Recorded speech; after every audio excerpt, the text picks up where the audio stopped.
A new police chief walked into his precinct undercover, hoping to observe his officers without their masks on, but when a white cop spat in his face thinking he was just a nobody, the entire room was moments away from a shocking revelation that would leave them all reeling. It was a muggy Tuesday morning in August when Richard Nelson, a newly appointed police chief, stepped out of his car in the heart of Blue Ridge, a small city tucked away in the rolling hills of North Carolina. Dressed in a simple plaid shirt, worn jeans, and scuffed sneakers, he didn't look like a man who had spent 2 decades climbing the ranks in law enforcement. That was exactly his intention. Richard believed in seeing things for what they truly were, not through the polished lens of scheduled meetings or rehearsed welcomes. As a black man stepping into a leadership role in a precinct plagued by whispers of misconduct, he wanted to observe the department unfiltered. What better way to do that than to blend in? The precinct's parking lot buzzed with officers coming and going. Richard scanned the area, noting the casual banter and occasional glances his way. No one seemed to recognize him, which wasn't surprising. His appointment had only been announced days ago, and he had chosen not to publicize his arrival until the official inspection later that morning. Adjusting the brim of his baseball cap, he took a deep breath. The weight of his mission, to root out the toxicity festering within the department, pressed heavily on his shoulders. He was no stranger to resistance, but he knew this job would test him in ways he hadn't yet imagined. As he approached the building, the faint sound of laughter carried through the air. Richard stepped through the side entrance unnoticed, blending into the hum of casual chatter and ringing phones. The tiled floors glistened under harsh fluorescent lights, and the smell of stale coffee hung in the air. He walked slowly, observing the dynamics around him. Groups of officers huddled near desks, some swapping stories, others reviewing paperwork. No one paid him much attention until he paused near the break room. "Hey, you." A sharp voice cut through the noise. Richard turned to see a white officer striding toward him, a smug grin plastered on his face. His badge read Officer Daniels.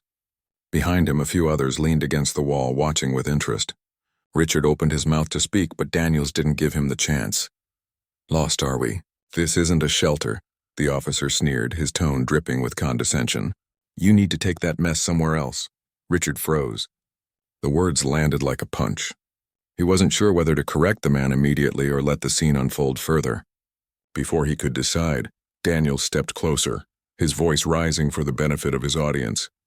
"Didn't you hear me? Get out of here. We don't need people like you hanging around." Laughter erupted from the onlookers. Richard clenched his jaw, his heart pounding.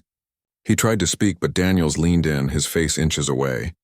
Then, without warning, the officer spit straight into Richard's face. Time seemed to stop. Richard's breath hitched as the warm saliva dripped down his cheek. Around him, the laughter grew louder. One officer slapped the table, doubling over in amusement, while another muttered something about showing the riffraff their place. Richard's mind raced. His pulse thundered in his ears, but he kept his composure. Slowly and deliberately, he reached into his pocket, pulled out a handkerchief, and wiped his face. "Is this how you treat everyone who walks through these doors?" he asked, his voice calm but firm. Daniel smirked. "Only the ones who don't belong here." The group burst into laughter again. Richard said nothing. Instead, he turned and walked down the hallway, leaving the officers behind. As he headed toward the precinct's main office, the intercom crackled to life. "All personnel to the briefing room." It was time. The briefing room buzzed with chatter as officers filed in, some carrying coffee mugs, others laughing over inside jokes. Richard entered through a side door, holding a folder with the precinct's official seal. He stood just out of view, watching the room fill with familiar faces, some still chuckling from the earlier incident. At the front of the room, Captain Harris, a stout man with a graying mustache, called for order. "All right, settle down, everyone. We've got an important introduction today." The officers quieted, curiosity piqued. Daniels leaned against the wall, arms crossed, a smug expression still plastered on his face. He was clearly enjoying his morning. "As most of you know," Captain Harris continued, "Chief Caldwell retired last month. We've been waiting for his replacement, and I'm pleased to introduce our new leader, a man with an impressive record and a vision for this department." Richard stepped forward, his footsteps measured. The room froze as he walked to the podium, his presence commanding attention. He placed the folder on the lectern and slowly scanned the room, his calm demeanor heightening the tension. Daniel's smirk faltered. The color drained from his face as recognition dawned. The other officers exchanged uneasy glances, some whispering, others staring at Richard with wide eyes. "Good morning," Richard began, his voice steady. "My name is Richard Nelson. As of today, I'm your new chief of police." The silence was deafening. Daniel's face turned a deep shade of red, his bravado evaporating. Richard's gaze landed on him, holding for a moment longer than necessary before sweeping across the rest of the room. "When I arrived this morning," Richard continued, "I came in plain clothes because I wanted to see this department through an unfiltered lens. What I witnessed was eye-opening." Richard raised a hand to silence the murmurs rippling through the crowd. "In my brief time here," he began, his voice steady, "I've already seen behaviors that are not just unprofessional but downright unacceptable. Let me make one thing clear. The culture that has been allowed to fester here ends today." The room remained eerily quiet, the weight of his words sinking in. Daniel shifted uncomfortably, his eyes darting to the floor. Richard took a step closer to the edge of the podium, his tone sharp but controlled. "Respect is not optional. It's the foundation of what we do as law enforcement. Without it, we fail, not just each other, but the community we serve." He let the silence hang for a moment, watching the officers squirm under his gaze. "This morning, some of you laughed at what you thought was just another powerless man being put in his place. But let me remind you, everyone who walks through those doors deserves respect, whether they're wearing a badge or not." His words cut through the room like a blade.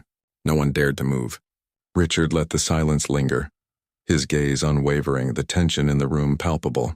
Each officer was acutely aware of the weight of his words. Daniel shifted again, beads of sweat forming on his brow, but Richard wasn't done. "I understand that change is difficult," he said, his voice steady but laced with authority. "But let me be clear. There will be no tolerance for behavior that disrespects the dignity of any individual, whether they are a colleague, a civilian, or anyone else." He stepped down from the podium, walking slowly toward the officers. His presence was commanding, his tone carrying a controlled intensity. "Officer Daniels," Richard said, stopping just a few feet away.